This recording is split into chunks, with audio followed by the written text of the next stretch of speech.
Yo, what's going on, snipers, and welcome back to our Chicago Blackhawks franchise mode here in NHL 23. So in last episode, we had the trade deadline and we simulated the rest of the season, and we made the playoffs with a 49-29-4 record, and we're going to be taking on the 47-25-10 Winnipeg Jets in the first round of the playoffs. So I'm excited to be back in the playoffs, but I'm also a little bit nervous, obviously, because of past years we just haven't found ways to win in the postseason. And this might be the most crucial year for us to do it yet, because we have a lot of guys that could be potentially retiring this offseason, including Asher Vance, who's dropped down to an 86 overall. He suffered a big injury during this regular season, had 41 goals still, but this might be the last year of his career, which would be really, really horrible, but it honestly might be. You also have guys like Bressois, who might be in the last year of his career because he's also dropped down to the same type of boat. You also have Connor Recchi, who's dropping down. So these three guys all might retire. And then obviously on the defensive side of things, you might have Brunstrom retire. So if we lose all four of those guys, that could set us back quite a ways, and we might not have a chance to win a Stanley Cup in these last few seasons. We do have a good foundation still of players, obviously, like Coburn, Hawley, a lot of other young guys that are just developing. Dallas Bruce, for example. But I am still a little bit worried if we are to lose that many players to retirement this offseason. So hoping that we could succeed in this first round and at least maybe get another chance at a Stanley Cup for Asher, because if we can't, this might be the end of his career, and then he'll only go out as a one-time Stanley Cup champion, which would kind of look pretty bad considering this roster has looked pretty good in the past, but hasn't looked good enough in the postseason. But anyways, before we get into this first round matchup with the Jets, I do have a couple comments to go over. So the first one is from Saturn Otaku, who says, definitely an up and down second half, but glad to see the team put it together at the end at least, to at least be in a wild card spot position. Burst dropped down to low bottom 6 potential, so I'm not sure re-signing him would be a good idea, at least not to an expensive contract. So yeah, I don't really know about Burst. He's kind of a weird player. Like, he actually had a pretty solid season, I think. Yeah, he had 47 points this year, but his potential did drop down to a low bottom 6, probably because of his age. Which means if he asks for a decent chunk of money because of how he did, he might not be worth bringing him back, because he might drop off lower than that. But I'm hoping that he's not going to ask for too much. I can already take a look and see what he's asking for at this stage. It's probably going to be like $5 million, watch. He's going to ask for like a lot. I want to kind of bring him back in the offseason just because I know Vance might retire. $4 million is not terrible, but it's still kind of a high price. But we'll see if we're able to bring him back in the offseason when we get to that point. And then last two final comments are from Michael Dose. The first one says, all the defenders had positive plus-minus numbers. That's great to see, which I totally agree with. I don't think we've had that in the last few years, so hopefully that is a sign of things to change. And then the last comment from Michael says that he would start Tyupkin on a short leash, which is interesting. So we are going to be starting Tyupkin here in the playoffs, even though technically our backup goaltender in Devin was a lot better. As you can see, Devin had a .915 save percentage this year, which is pretty damn good. And then you have Tyupkin, who was drastically worse, I'd say, but he is our starting goaltender, so we definitely got to give him that chance in the playoffs. I don't really know how much playoff games he's played, only 6 before, and he was not good, so he is on a little bit of a short leash. So if he plays like 1 or 2 bad games in a row, immediately we go to Devin and see if that helps out or not. But I think this team's going to be a lot better than they look in the playoffs, I hope, because Vance obviously can still score goals like crazy. And then you have the young Johnny Hawley who could score goals. Curtis Coburn could score goals. Dallas Bruce came in and he was amazing. Like, he had 19 goals in 41 games, so he could have been on a 30-goal pace. So if all 4 of those guys score a lot of goals, we'll be in business, I think. So, and we obviously need the defensive play to be good too. We can't just be a good offensive team in the playoffs. So anyways, those were the comments I got in last episode. So let's get into this first round matchup with the Jets and see if we're able to finally get out of this first round. And hopefully, if we are, hopefully we can continue that winning trend in the next episode as well, because this might be the very last few games of a lot of players' careers, and we want to just extend that as much as possible. So for some reason, we don't have home ice advantage. I think it was because we were down by only 2 points, because they had a lot more extra frame losses. As you can see, they had 10 extra frame losses. So Kind of sucks that we don't have home ice advantage, even though we had more regulation wins, but it is what it is. Hopefully we have home ice advantage next round if we are to get there. So here we go. Game number 1 against the Jets. I actually forgot to go over the lines again for the Jets, but you guys could check it in the last episode. At this stage, it may be jinxing us by looking at their roster multiple times, who knows, and comparing it to us. Let's see what these Jets have against us and see what we have against them. First period of game 1 of round 1. 1-0 us. I'll take it. Curtis Coburn scores immediately. Well, not immediately, but 5 minutes in or so. 6 minutes in, I guess, almost. But that's a good start. Good defensive period. Not the best offensive period, but, I mean, 1 goal, 9 shots. I'll take it. I'll take the lead any day of the week. Can we find a way to get some insurance going into the third period? Second period, 2-2. That is not ideal. Coburn scored again to make it 2-0, but we didn't blew the 2-0 lead. Klesla and Malkin. Shots are 24-19. I don't like that we had a 2-0 lead and then we gave them 2 goals. They scored less than a minute later on that Klesla goal, and then a late goal from Malkin. Not ideal. Not ideal here in game 1. Can we find a way to respond to their 2 unanswered goals? Come on, boys. Coburn's been the only one scoring so far. Power play opportunity.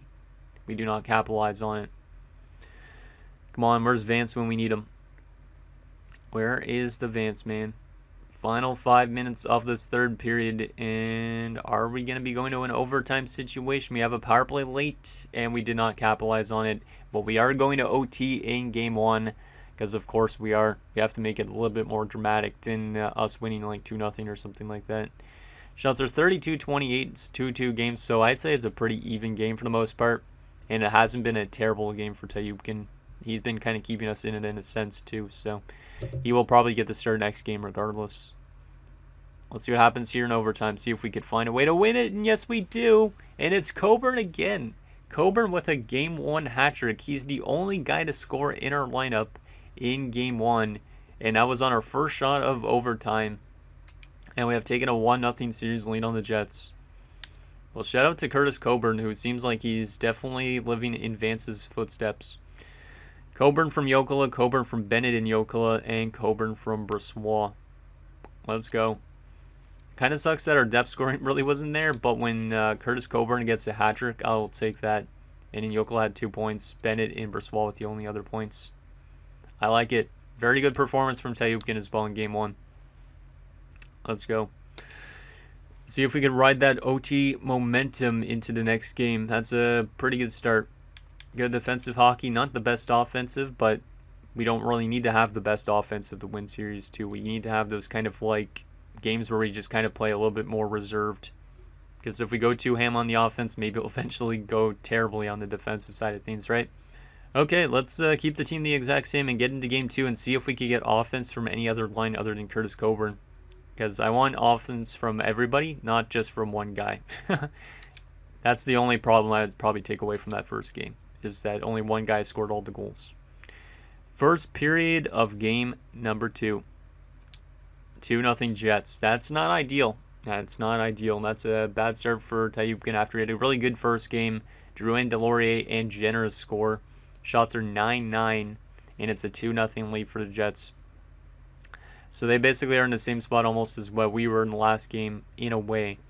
We definitely need to find a way to at least get 1 or 2 goals back in the second period, because if we're down 2-0 going into the third, it is going to be a tall mountain to climb likely in the last 20 minutes. So can we find a way to get at least a goal back in the second period?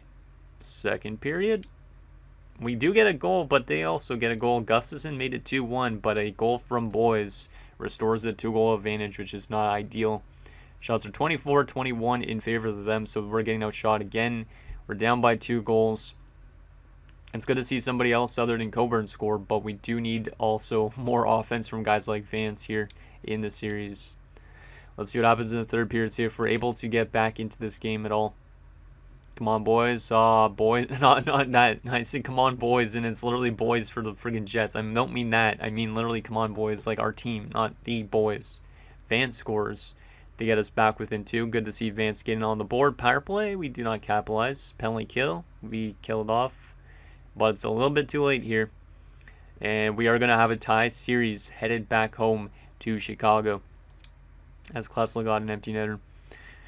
Well, at least we're able to get one of those 2 games in Winnipeg, because if we lost both of them, that would be more problematic. But that was not the best game. Not the best game in the world. Gustafson from Ziska and Huxley, and Vance from Wharton and Brossoit. Yeah, when I said come on boys, I literally did not mean Marshall Boys. I think that's what his name is. God damn. Maybe I should not say come on boys anymore then. Because then it's kind of like I'm kind of jinxing our team. Yeah, Tayukin was not as good in that game. Not as good. We have now been outscored 7-5 in this series, so it's still pretty even. I don't know if I want to make it any goaltending change yet, because I know it's a short leash for Tayukin, but he had a good game 1. Game 2, he was not as good, so maybe we'd see what he's like this game. If he's good, keep him in. If he was bad, obviously maybe change him out. Yeah, I think that's what we'll probably end up doing. And in terms of our offensive core and all that, we'll probably just keep most of that the same, even though we haven't been really getting that depth scoring, which is not great. What could I do to make it better? I don't really know what I could do to make it better, to be honest. I think we might honestly just have to keep with it. Yeah, I think we'll just keep with it for now. And maybe we'll do a defensive swap or something like this, just to change up something a bit. See if it helps. See if it helps at all. Okay, so let's keep the team the same, pretty much, and get into Game 3. And like I said, this game decides if Tayukin will be starting Game 4. If he plays bad in this game, we know that he's kind of not doing so well. If he plays good like Game 1, then he's got the goaltending spot back again. But he doesn't. He definitely has a short leash after that last game. Let's see what happens in Game 3. See if we're able to find that offensive depth scoring we had in the regular season, and see if we're able to play better defensively than last game. First period, 2-1 us. I will take it, I guess. Brossoit scores first, so good to see that top line scoring. And then Butsayev scored for them shorthanded. I don't like that it was a shorthanded goal against, but it is what it is. And Bernstrom scores, so 2 of the 36-year-olds score in the opening period. We need the younger guys like Dallas Bruce to start scoring some goals too, if possible. That would be great. Shots are 13-8 in favor of us after 1. It's a 2-1 game. Can we get some insurance in the second period? Second period? Oh my goodness. We're now down 3-2. Yeah, I think Tayupkin's not in next game. 3 goals on 18 shots. Yikes. We had a 2-1 lead, but now we're trailing. Generous and Bowman. This is like every other year, it feels like, at this stage. But, I mean, there's still a lot of ways to go in this series, potentially. So, obviously, we need to keep a level head and not get too down on ourselves here a bit. Let's see what happens in this third period. See if we're able to find a way to tie it up.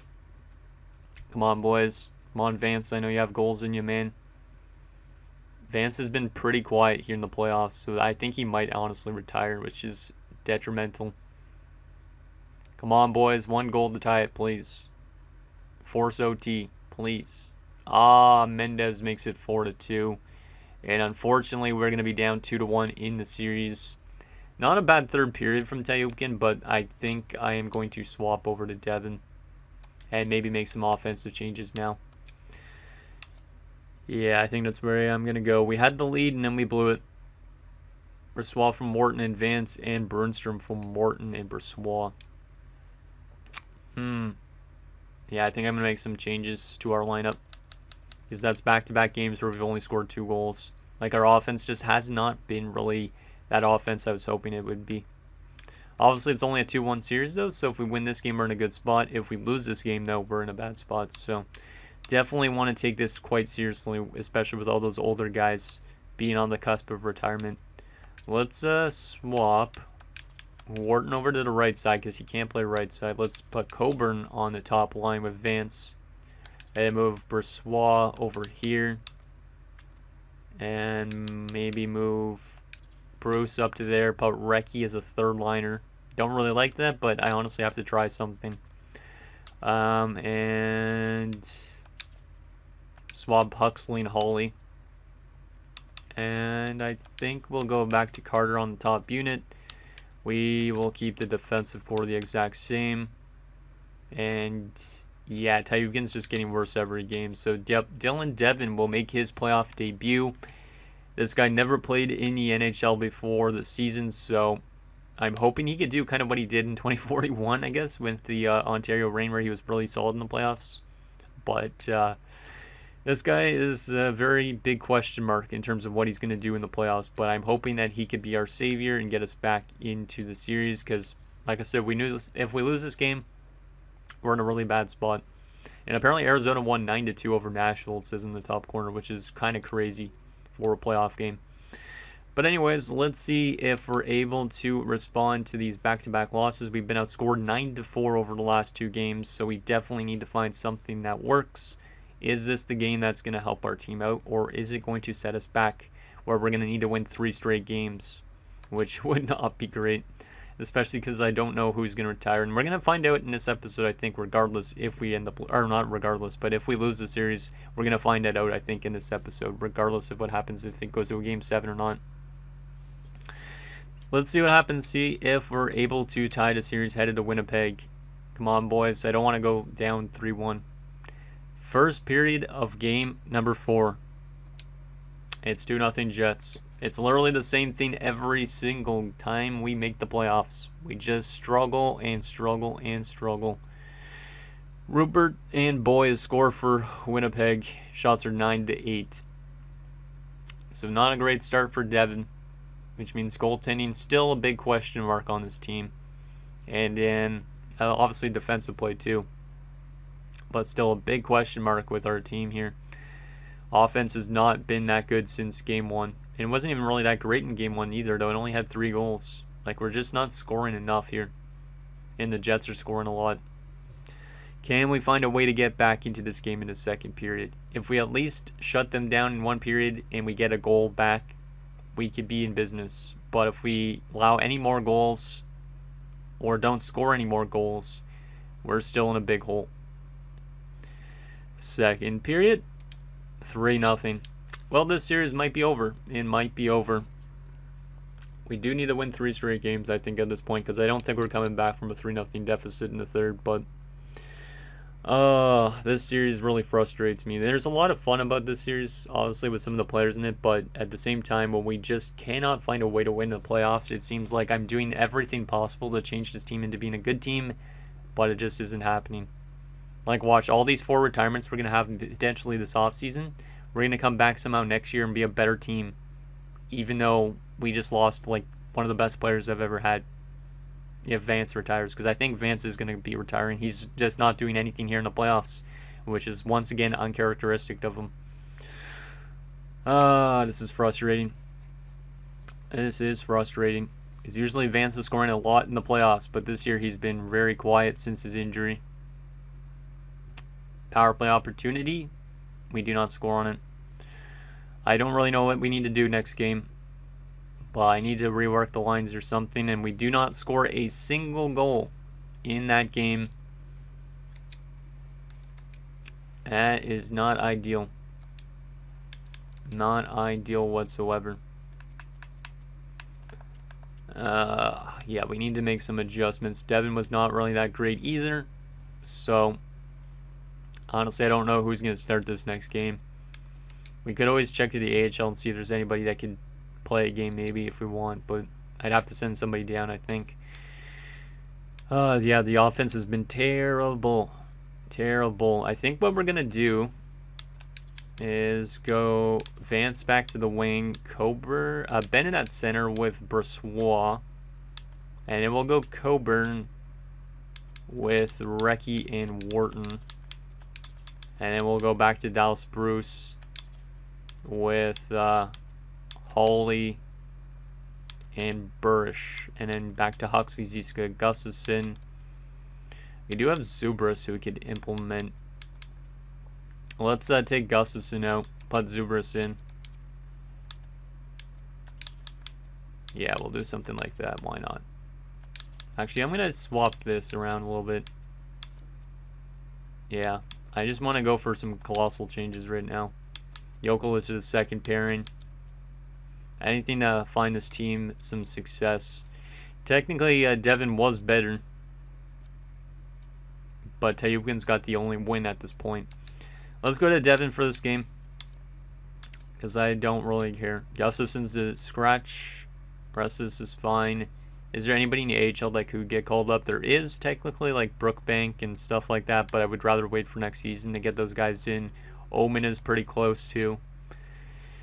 Yeah, there's a lot of good AHL talent that could get to the NHL next year, but right now I don't feel like putting them in a spot where they're going to potentially lose the series. So let's see what happens. We need to win 3 straight games or else Vance's career could be very much over. And if Vance's career is over, the series is very much like going to start to die out in a sense. I am still going to be running this till the end of NHL 23, but it's definitely not going to be as fun without Asher Vance. Let's see what happens in Game 5. See if we're able to force a Game 6. We got to win on the road here, which is going to be pretty damn tough. Come on, guys. Let's see if those old guys show up here. So Vance, Brossoit, etc. I think losing Reefers was a big blow to his team, which kind of sucks, but at least we have some younger guys that are going to be pretty good next year. And we're down 2-0 after 1 again already because of 2 late goals. Visakis and Malkin. We just can't do anything against this Jets team. We only had 6 shots on goal, and we gave up 14. This game is definitely not on Devin right now. We're just getting outplayed. Second period, let's see if we can claw back into this or not. But at this rate, we're just not finding that offensive touch that we are used to having. We're used to having really good depth scoring, but it's not living up to expectation. Rupert makes it 3-0. Well, this series is definitely over. Another first round exit, huh? Zuber scores in his first game back in the lineup to get us on the board, which is nice kind of, but it's too late, I think, at this point. Shots are 28-15 in favor of Winnipeg. We're down by 2 goals going into the third period. This sucks. This does suck a lot. This sucks a lot. Is this the last time we see a bunch of these guys, huh? I really hope it's not. Yonkman makes it 4-1. Yonkman makes it 5-1. Where is this offense from our team? Coburn scores. He hadn't scored anything really since Game 1 where he had that hat trick.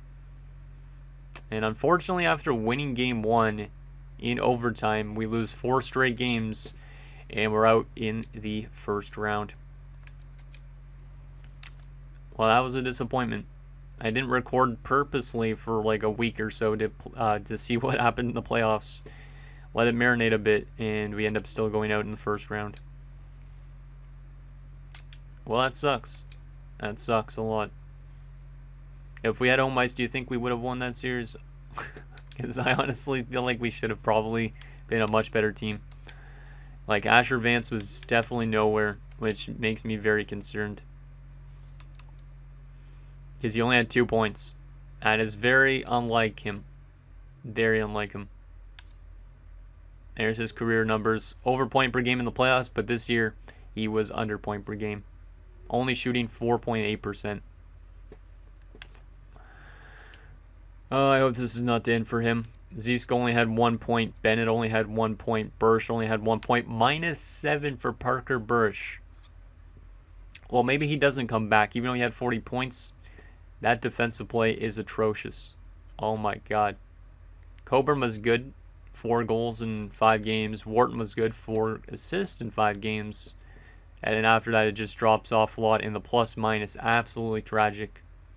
We didn't get anything from our former first overall pick. Was he first? Yeah, first overall. And we didn't get anything from Dallas Bruce. Huxley didn't do anything.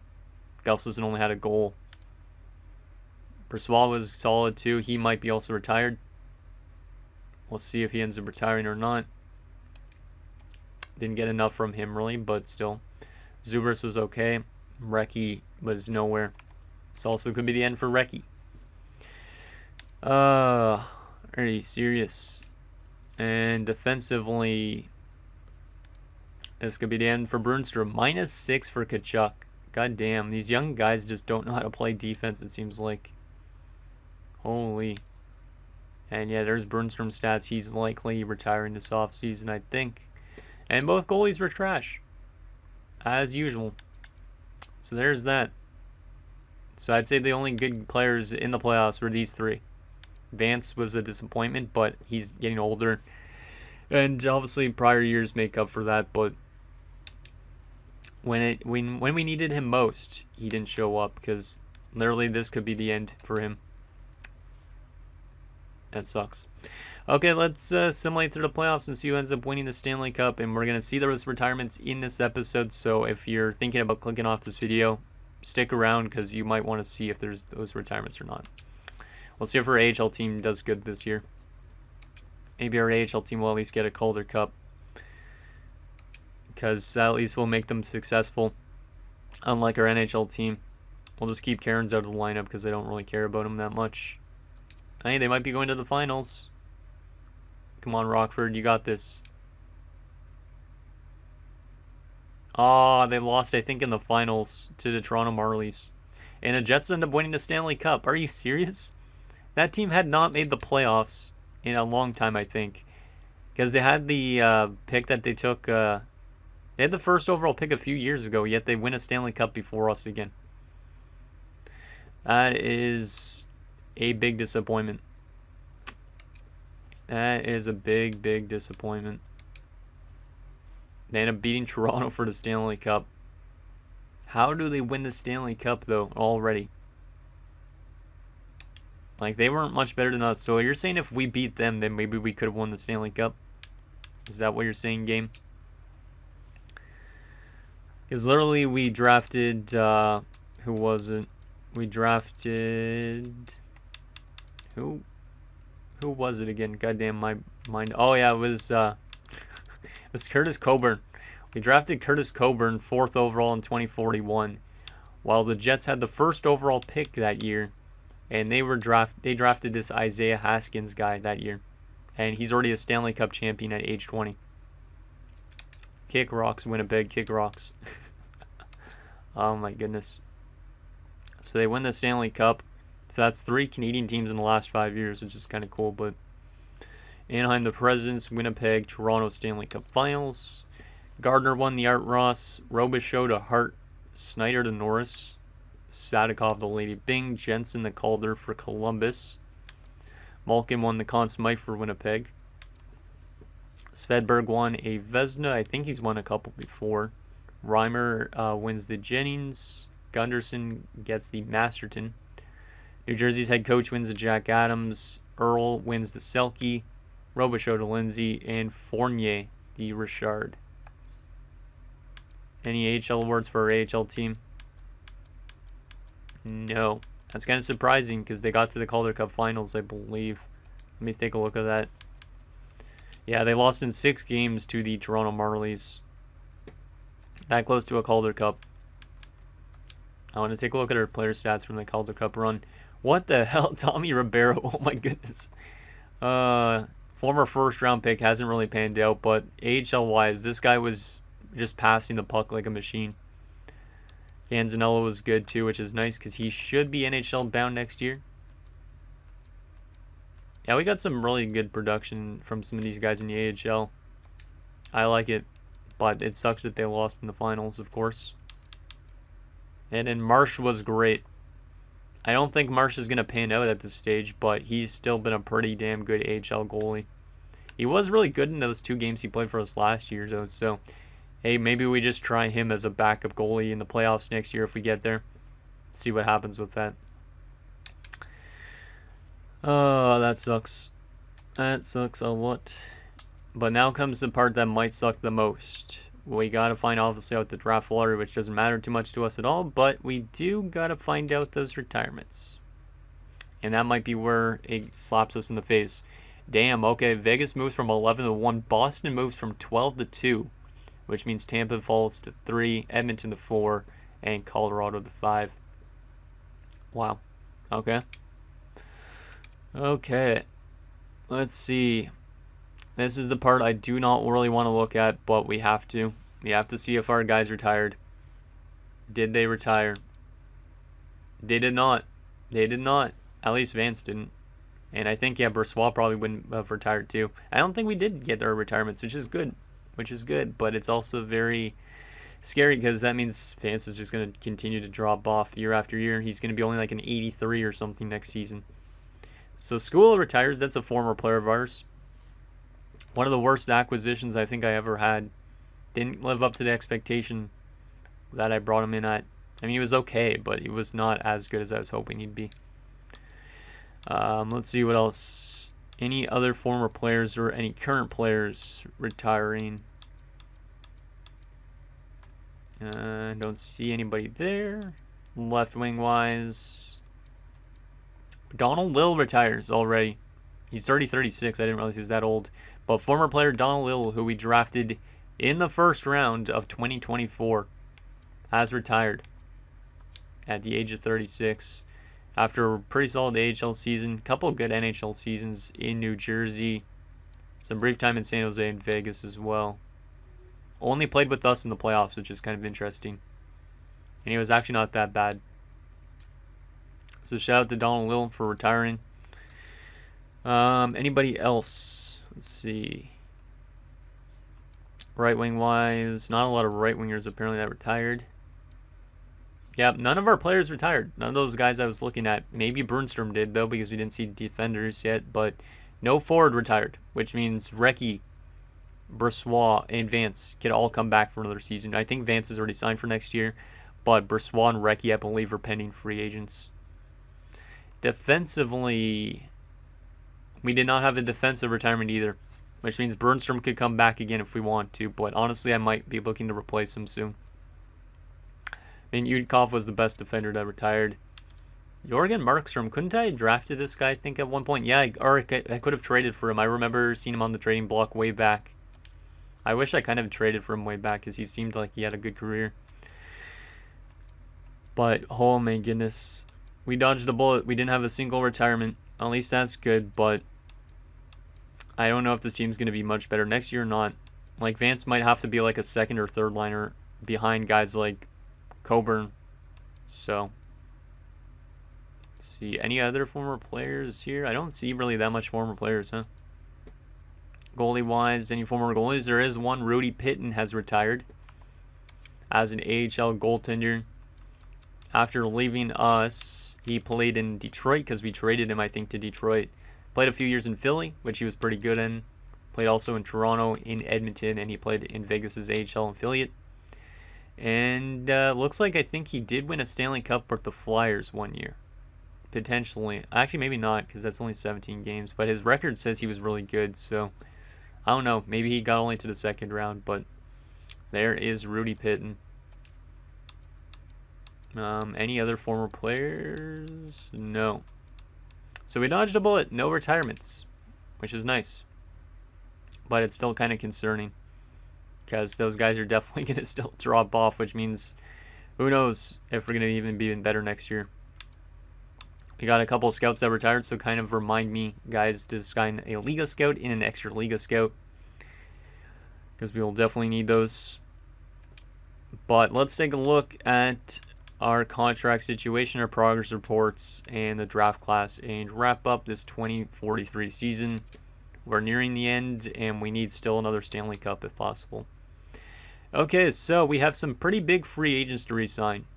Bennett, Carter, Brossoit, and Recchi. Those are the four big guys. And Bennett thinks he's worth over $11 million, which I honestly don't know if I can give him that.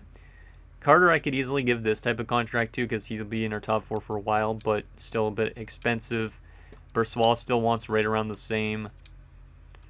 Recchi wants around the same. Oh my goodness. Huxley's still an RFA. Ziska. Yeah, we're likely going to lose some players this offseason. Bernstrom can't get $5 million this year. There's no way. Yeah, we're likely going to lose some people this offseason, and guys like Laxo and Fragon should be in the NHL next year. So I don't really know how good our team is going to be next year. I'm glad that at least Vance is still signed into next year, but he is a pending free agent, I believe, yeah, after next season. So we're going to have to give him a contract again, but he has dropped to an 82, which means, yeah, this team is definitely going to take a big, massive hit at center. Oh my goodness. Why is he dropping so much? I know he's old, but damn, it sucks. Well, there's that. Let's take a look at the final few things, the progress reports and the draft class. Yeah, we're getting a lot of drop off from Brossoit, who's an 84 now. Recky's dropping off to an 83. Vance an 82. Burnstrom an 80. At least we got guys in the system who's developing, like Holly's up to an 82. Coburn's still an 84. Oh my goodness. And in the system wise, we're getting a lot of growth too, which is good because we'll have some of these guys jump to the NHL next year. But is it too late? Is it too late? So there is that. Let's take a look at the draft class. Actually, where do we have our draft pick this year again? Or do we still have a first rounder? We do. So we do have all of our picks except for our third rounder. Okay, that's good. But is it going to help us? Probably not. So there's the top pick. Not that we're going to be able to move up really anyways, but we have 24th. Ooh. He's probably a medium top 4. I don't think he's medium elite, but even if he is medium elite, he won't be able to make it before the end of the series. A lot of unknowns too, which means our scouts aren't doing the best job at this stage. Yeah, it doesn't look like the best draft class because they're supposed to be top 9s and top 6Ds going in the first round, so that's not ideal. Let's see. Any guys for later rounds I could pin? There's goalies, but these guys won't make it before the end of the series, so no point drafting them. Let's see. Any lowlights, though, that might be able to make it in. Garachev, good shooter, maybe. Maybe take him. Vince Domi. He's a gem. We'll pin him. Christopher Koch. We'll pin him, too. Doesn't look like a good draft class, but we're not really sold on the draft anyways. We're more sold on trying to turn this team into a Stanley Cup winning team, but I might be too late. Might be too late with the guys dropping off. Like, we need big step-ups from Coburn and whatnot if we want to be a good team next year. So anyways, guys, that's going to do it for this episode of our Chicago Blackhawks franchise mode. So in next episode, we will take it to the draft and re-sign stage as we look to somewhat keep this team together and hope that we don't drop off astronomically for next season, because at this rate with Vance being an 82, I think the chances are just going down the tubes in a sense. So let me know what you guys think down below, and I'll see you guys next time.